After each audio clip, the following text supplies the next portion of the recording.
अभी वर्तमान में है ना मित्रों, एक विरोध हो रहा है यूजीसी के नियमों में बदलाव का। यूजीसी नियमों का बदलाव। यूजीसी तो यूनिवर्सिटी ग्रांट कमीशन कॉलेजों को नियंत्रित करती है, शिक्षा को नियंत्रित करती है हमारे देश के अंदर।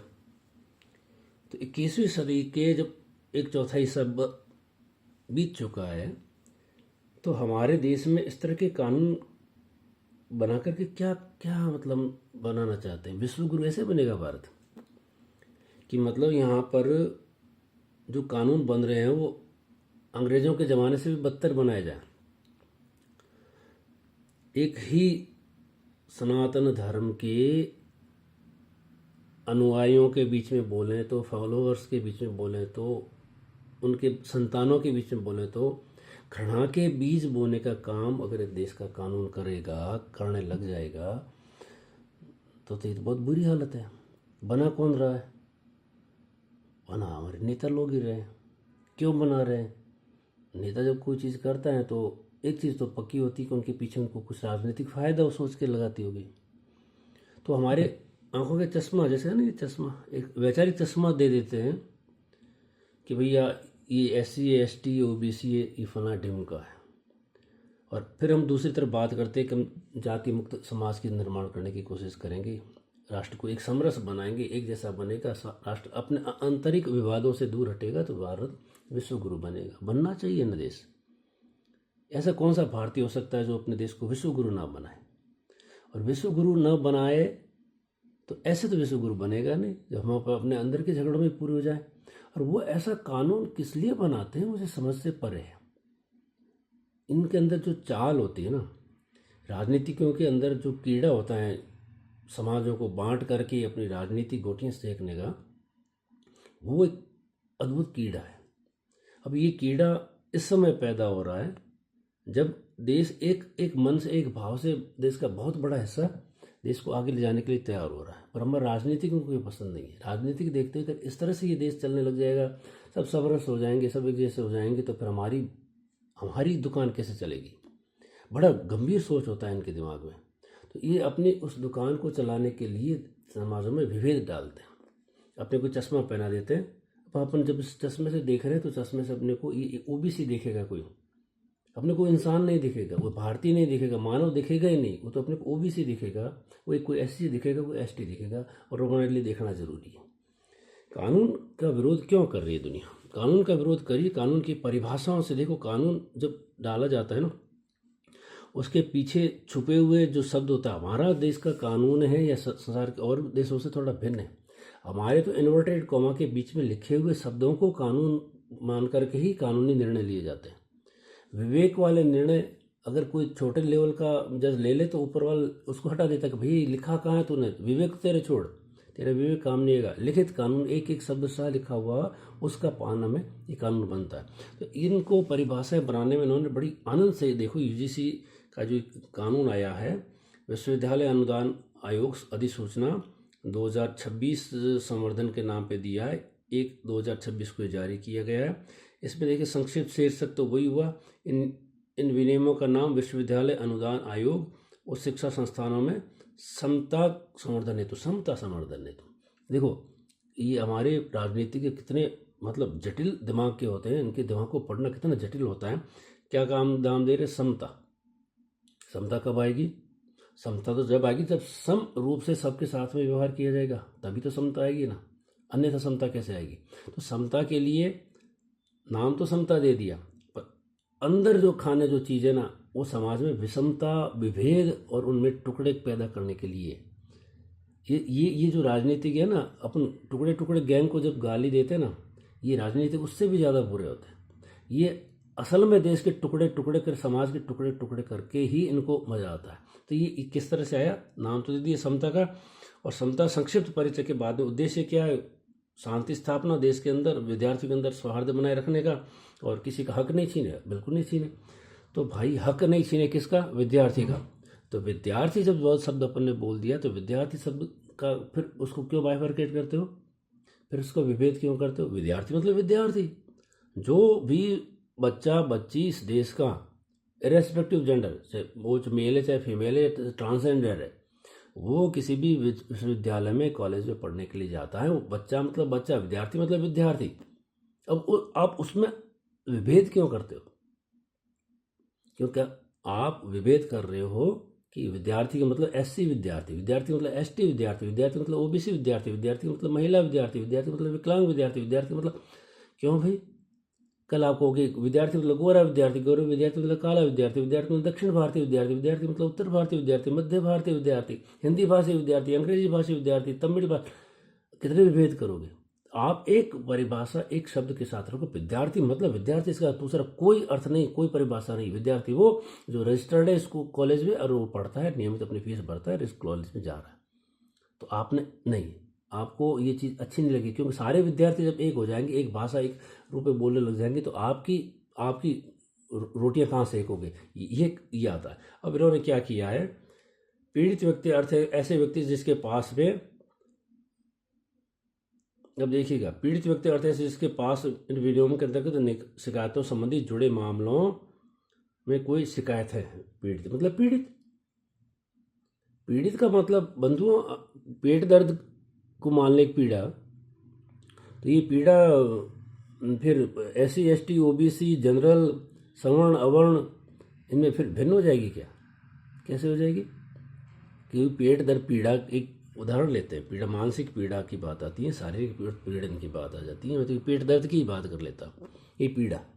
अब पेट दर्द पूछ कर के होता है कि तुम किस समूह से है, पर नहीं, हमारा राजनीति कहता है पीड़ा का मतलब इन्होंने आगे क्या किया है, जाति आधारित भेदभाव का अर्थ और पीड़ित व्यक्ति में जाति आधारित। अब जाति का आधार क्या होता है? जाति का आधार क्या होता है? क्या कोई ब्राह्मण का बच्चा पीड़ित नहीं हो सकता? किसी राजपूत का बेटा पीड़ित नहीं हो सकता? किसी जैन का बच्चा पीड़ित नहीं हो सकता? किसी अग्रवाल का बच्चा पीड़ित नहीं हो सकता? नहीं, वो पीड़ा नहीं, उनकी पीड़ा है ही नहीं, हो ही नहीं सकते पीड़ा। मतलब बाय डिफ़ॉल्ट अगर आप ब्राह्मण के घर में, क्षत्रिय के घर में, वणिज के घर में पैदा हुए, तो हमारा कानून कहता है कि आपकी पीड़ा तो हो ही नहीं सकती, आप तो सिर्फ पीड़ा देने वाले ही होते हो। अरे भाई, ऐसे कैसे कानून बनाते हो? ऐसे कैसे कानून बनाते हो? आप जब कहते हो कि ये पीड़ा का अर्थ पीड़ा ही होता ना, पेट दर्द का अर्थ पेट दर्द ही होता ना, तो पेट दर्द देने वाले बीमारी को पेट दर्द देने वाली बीमारी ही कहेंगे ना। पर नहीं, आप कहोगे कि नहीं, पेट दर्द देने वाली बीमारी अलग अलग होती है। तो भैया, आपने विद्यार्थियों में बांट दिया और कुछ वर्गों की पीड़ा को आपने बिल्कुल एक साइड में, झटके से एक साइड में पटक दिया कि तू तो ब्राह्मण का बेटा, राजपूत का बेटा, वणिज का बेटा, तू तो पीड़ित हो ही नहीं सकता, तेरे को कोई पीड़ा हो ही नहीं सकती। तो ऐसे तो कोई कवच कुंडल तो नहीं दिए ऊपर वाले ने, पर कानून कुछ लोगों के कवच कुंडल पहना देता है और कुछ के कवच कुंडल उतार के छोड़ देता है। तो ये देखो, इसका इम्प्लीकेशन बुराई कहाँ आएगी?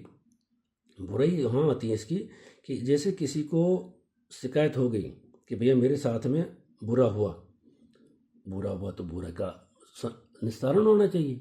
बुरा तो किसी के साथ में भी हो सकता ना, मानसिक, शारीरिक, आर्थिक, किसी भी तरह की पीड़ा, तो उसका निस्तारण उस हिसाब से होना चाहिए ना। पर नहीं, यहाँ जातियों के हिसाब से किया जाएगा। ये राजनीतियों के लोग हैं, ये बड़ी अच्छी चाल चलते हैं, ऐसी सातिर चाल चलते हैं कि इनको पता ही नहीं लगी। तो ठीक है, अब इंटरनेट का ज़माना है, मेरे पास भी कानून की कॉपी आ गई, आपके पास भी आ गई, सबके पास कानून होगी, इसलिए इसका भट से विरोध होने लग जाता है। अन्यथा तो ये तो सजा होने के बाद में पता चलता है कि यूजीसी कानून के अंदर बदलाव हो चुके हैं। एक बहुत सिंपल सा उदाहरण से समझते हैं।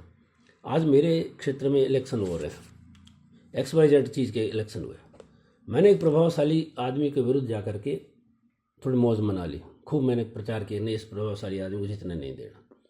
पर प्रभावशाली था, वो तो जीत गया। अब प्रभावशाली को लगा कि अच्छा बंधु, तूने मेरे को अड़ंग अड़ाने की कोशिश करी थी ना, वो कहेगा यार इस टके के आदमी के बच्चा कहाँ पढ़ रहा है रे, तो साहब उस कॉलेज में पढ़ता है। ठीक है, अपने छोरे कौन है उस कॉलेज में? कि अपने तो सारे अपने ही है साहब। वहाँ पे एक को बुला, तू अरे तू था ना साथ में मेरे प्रचार में, और तो थप्पी देता, तू ऐसा कर बेटा, ये XYZ बच्चा है, इसको तबाह करना, क्योंकि इसके बाप को कुछ ज़्यादा उछल कूद आती है। तो सर क्या करना है? कुछ नहीं करना। एनोनिमस एक बिना नाम की भी तू एक मेल डाल दे तेरे कॉलेज के डीन के नाम पे कि भैया मिस्टर X के लड़के ने मेरे को प्रताड़ित किया, और मैं SC ST हूँ, मैं OBC हूँ, मेरी तो हालत ख़राब कर दी है साहब। मेल डाल दी उसने कि साहब आपने कहा था, मैंने मेल डाल दिया, बट अब तू फ्री हो जा। साहब फ़ोन करेंगे, प्रभावी आदमी फ़ोन करेगा कॉलेज डीन को कि साहब एक आपको एक मेल आई है बच्चे की, 3-4 दिन से पड़ी है, आप कुछ एक्शन नहीं ले रहे हो, क्या बात है? कॉलेज वाले चलानी कि नहीं चलानी? वो तो निकर भरेगा ना डीन तो। अरे हाँ साहब, वो मेल खोल के देखेगा, अच्छा अच्छा अच्छा, ठीक ठीक साहब। 24 घंटे के भीतर भीतर उसको एक कमेटी बनानी पड़ेगी और कमेटी निर्णय लेकर के आगे पुलिस कार्रवाई करवाएगी। बहुत सिंपल सी चीज़ है। मेरे बच्चे ने कोई अपराध नहीं है, मेरे बच्चे ने आंख भी उठा करके कहीं नहीं देखी, पर मेरा बच्चा चूंकि मेरे राजनीतिक उछल कूद के कारण लाइन में आ गया। तब मेरे बेटे को अब डीन साहब के तो भर रही है अंदर से। अब डीन साहब को पता है कि अगर मैंने नहीं किया तो मेरे पता नहीं कितनी चीज़ें रुक जाएगी। तो डीन साहब फटाफट कम बुलाएंगे और हाथों हाथ FIR लॉन्च करके फ्री कर देंगे। वो अपने भला को तो टालेंगे ना बेचारे, क्योंकि ऊपर साहब का फ़ोन है। अब मेरा बच्चा जा रहा है जेल, अब मैं कूदूँ और मेरे बच्चा कैसे जेल जा रहा है कि जाएगा तो तेरा बच्चा जेल। SC ST को OBC को परेशान किया तेरे बेटे ने। अरे मेरा बेटा तो इतने दिन घर नहीं गया, घर नहीं गया, लिखित शिकायत है भाई। डीन साहब कहेंगे साहब बाहर निकलो, आपके बेटे के अगेंस्ट हमारे पास रिटर्न में कंप्लेन है। मैं कहाँ जाऊँ? कोर्ट के जूते फाड़। क्यों फाड़ूँ? क्योंकि तू इस देश में जनरल कैटेगरी का आदमी है, तेरा कोई अधिकार नहीं है, कोई अधिकार। मेरे बच्चा अगर टॉप कर रहा है अपने कॉलेज में और किसी को जज के क्या इस टॉपर का तो कैरियर बर्बाद कर दो, नहीं तो ये साला रहेगा तो अपने टॉप नहीं कर सकते, गोल्ड मेडल अपने गले में नहीं आएगा। एक मेल डालनी पड़ेगी बंधुओं। और मेरा बच्चा जो तथाकथित सवर्ण जाति का है, किसी राजपूत का बेटा है, किसी अग्रज का बेटा है, किसी जैन का बेटा है, किसी ब्राह्मण का बेटा है, उसका कैरियर एक क्षण के लिए तबाह करके छोड़ दिया जाएगा। अब रोते रहो, घसीटते रहो, 10 साल बाद में जाकर के कानून की आंख खुलेगी। जब निर्णय जब तो बूढ़ा हो जाएगा, उसकी पढ़ाई वढ़ाई सारी छूट जाएगी। तो ये जो सिस्टम इन्होंने बनाया, इसके लिए जो कमेटी बनाई है, वो कमेटी में भी प्रतिनिधित्व किनका होगा? SC ST OBC का। उसमें भी जनरल का कोई नहीं है। मतलब जनरल के को तो इस तरह से कूटा जा रहा है कि रोगे पर आंसू नहीं निकलने देंगे। तो इसका विरोध हो रहा है मित्रों, इसका विरोध करना हमारा धर्म बनेगा। अगर इसका विरोध आप सोशल मीडिया पे कीजिएगा, अगर अपने यहाँ पर सड़कों पे आकर के इसका विरोध किया जा रहा है तो सड़कों पे आकर के भी विरोध कीजिएगा। इसका विरोध करना अत्यावश्यक है। ये आपकी और हमारे आने वाली नस्लों के अस्तित्व का सवाल है। और फिर दूसरा, सावधान होशियार। ये जो राजनीति की आपने भावनाएं बुना करके राजनीति करते ना, इनको भी कहीं झटका देना पड़ेगा। ये नहीं दोगे तो जय सिया राम है, अब जय जय सिया राम बोलते जाएंगे और पीछे से सारा कुछ, सारा हमारा जीवन, हमारा चैन, हमारा अमन, हमारी प्रोग्रेस ये राजनीति खा जाएगी। तो UGC का जो कानून आया जिसमें राष्ट्रव्यापी विरोध हो रहा है, आप भी शामिल होइए, हम भी शामिल होते हैं। सड़कों पे आना, सड़कों पे आएंगे, कानून लड़ाई लड़नी, कानून लड़ाई लड़ेंगे, संगठन रूप से लड़ेंगे। राजनीतिज्ञों ध्यान से सुनो, पीड़ा का अर्थ सिर्फ पीड़ा होता है। किसी भी डिक्शनरी में खोज के देख लीजिएगा, हिंदी अंग्रेजी 17 भाषाओं की डिक्शनरी में खोज के देख लीजिएगा, पीड़ा का सिर्फ अर्थ पीड़ा होता है। पीड़ा का अर्थ उसके रंग से, उसके रूप से, उसके आर्थिक स्थिति से, उसके क्षेत्र की स्थिति से, उसके भाषा से, उसकी बोली से, उसकी वर्ण व्यवस्था, तथाकथित वर्ण व्यवस्था से, उसके जन्म से कोई लेना देना नहीं था। पीड़ा का अर्थ सिर्फ पीड़ा होता है, पीड़ित का अर्थ सिर्फ पीड़ित होता है। और पीड़ा का रिड्रेसल, पीड़ा का जो संरक्षण है, वो उसका अर्थ सिर्फ पीड़ा का संरक्षण होता है। आप देश को बांटने की कोशिश अपने कुत्सित राजनीतिक लाभ के लिए ना करें। मेरे प्यारे भाइयों, तथाकथित सवर्ण भाइयों, इतना जग जाओ कि वोट डालने जाते हो ना, उस वक्त यूँ चुपचाप आँख सिर झुका के मत जाओ, जिंदाबाद जिंदाबाद के नारों के बीच में मत जाओ।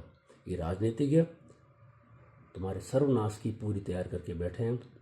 उनको पता है इनके सवर्णों के वोटों से कुछ नहीं होता, वोट तो सारे SC ST OBC के पास में।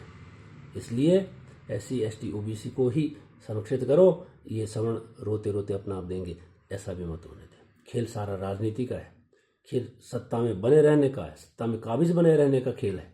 उस खेल का सिर्फ और सिर्फ तत्व यही कि जो जातियाँ बहुसंख्य है और जिनके कारण ही सत्ता में आना और सत्ता से बाहर निकलना तय होता है। उन जातियों को संगठित कर लो, इकट्ठा कर लो, अपने कब्जे में कर लो, बाकी को लात मार दो, रोते रहेंगे, पिटते रहेंगे। ऐसे रोना पिटने का काम ना करें। अपने आने वाली संततियों के भविष्य के लिए, अपने भविष्य के लिए, देश की शांति और देश के विकास के लिए भी, देश के विकास के लिए ही सिर्फ इशारा होना चाहिए कि पीड़ा का अर्थ पीड़ा, व्यक्ति का अर्थ व्यक्ति, पीड़ित व्यक्ति को पीड़ित व्यक्ति। इसमें कोई जाति, संप्रदाय, लिंग, स्थान, भाषा, इसका कोई मतलब नहीं होना चाहिए। तभी जाकर के राष्ट्र उन्नति करेगा। इन राजनीतिज्ञों से सावधान।